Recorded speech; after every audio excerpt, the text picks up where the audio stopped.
ഒരാൾ വിചാരിച്ചാൽ മാത്രം പാർട്ടിയെ തിരുത്താൻ കഴിയുമോ? അതിനുത്തരം കേരളത്തിന് പയ്യന്നൂർ നൽകും. നേതൃത്വത്തെ അണികൾ തിരുത്തണം എന്ന പുസ്തകം ഇന്ന് പുറത്തിറങ്ങി. രക്തസാക്ഷി ഫണ്ട് വിവാദത്തിൽ വെളിപ്പെടുത്തൽ നടത്തിയ വി കുഞ്ഞികൃഷ്ണന്റെ പുസ്തകം. വലിയ ജനപങ്കാളിത്തമാണ് പയ്യന്നൂരിൽ ഇന്ന് കണ്ടത്. ജോസഫ് സി മാത്യുവിൽ നിന്ന് VS അനിൽകുമാർ പുസ്തകം ഏറ്റുവാങ്ങുന്നത് കാണാൻ വലിയ ജനാവലിയാണ് പയ്യന്നൂരിലേക്ക് എത്തിയത്. പോലീസ് കാവലിലായിരുന്നു കുഞ്ഞികൃഷ്ണന്റെ ഈ പുസ്തക പ്രകാശനം. തുടർച്ചയായി CPM-നെ പ്രതിരോധത്തിലാക്കുന്ന പുസ്തകമാണ് ഇന്ന് ജനങ്ങളിലേക്ക് എത്തിയത്.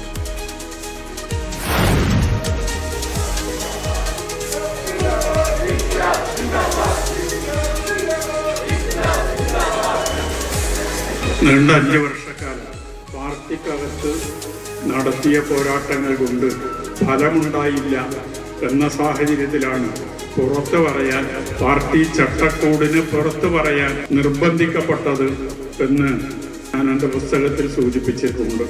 ആ വിഷയത്തെക്കുറിച്ച് നേരിട്ട് ബോധ്യമില്ലാത്തത് കൊണ്ട് പാർട്ടി പറയുന്ന വിശദീകരണം വിശ്വസിക്കുകയും അത് കീഴെ വിശദീകരിക്കേണ്ടി വരികയും ചെയ്തിട്ടുണ്ട് എന്ന് ഞാൻ എൻ്റെ പുസ്തകത്തിൽ പറഞ്ഞിട്ടുണ്ട്. ചിലത് വിശദീകരണം വിശ്വാസയോഗ്യമല്ലാതിരുന്നിട്ടും അതിനെതിരെ പരസ്യമായി പ്രതികരിക്കാൻ സാധിക്കാത്ത അവസ്ഥയും ഉണ്ടായിട്ടുണ്ട്.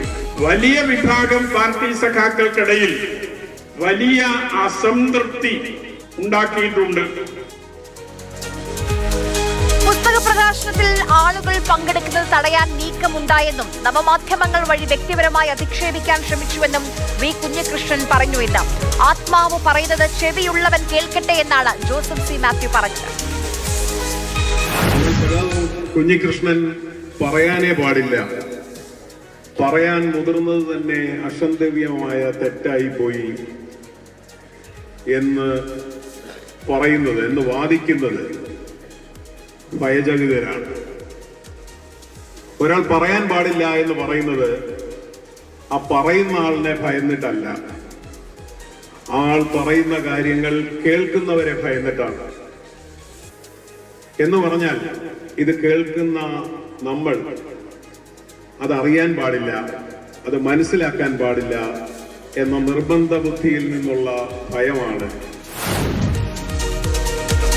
അണികൾ നേതൃത്വത്തെ തിരുത്തേണ്ട കാലം അതിക്രമിച്ചുവെന്ന മുദ്രാവാക്യമാണ് ഇന്ന് സദസ്സിൽ നിന്ന്, അതായത് ഈ പുസ്തക പ്രകാശനം കാണാൻ വന്ന ജനങ്ങളിൽ നിന്ന് ഉയർന്നു കേട്ടത്. അത് മാത്രമല്ല, വലിയ ജനപങ്കാളിത്തം എന്ന് പറയുമ്പോൾ അതിൽ CPM പ്രവർത്തകരും ഉണ്ടായിരുന്നു എന്നുള്ളതാണ് ഏറ്റവും ആശ്ചര്യവും കൗതുകവും.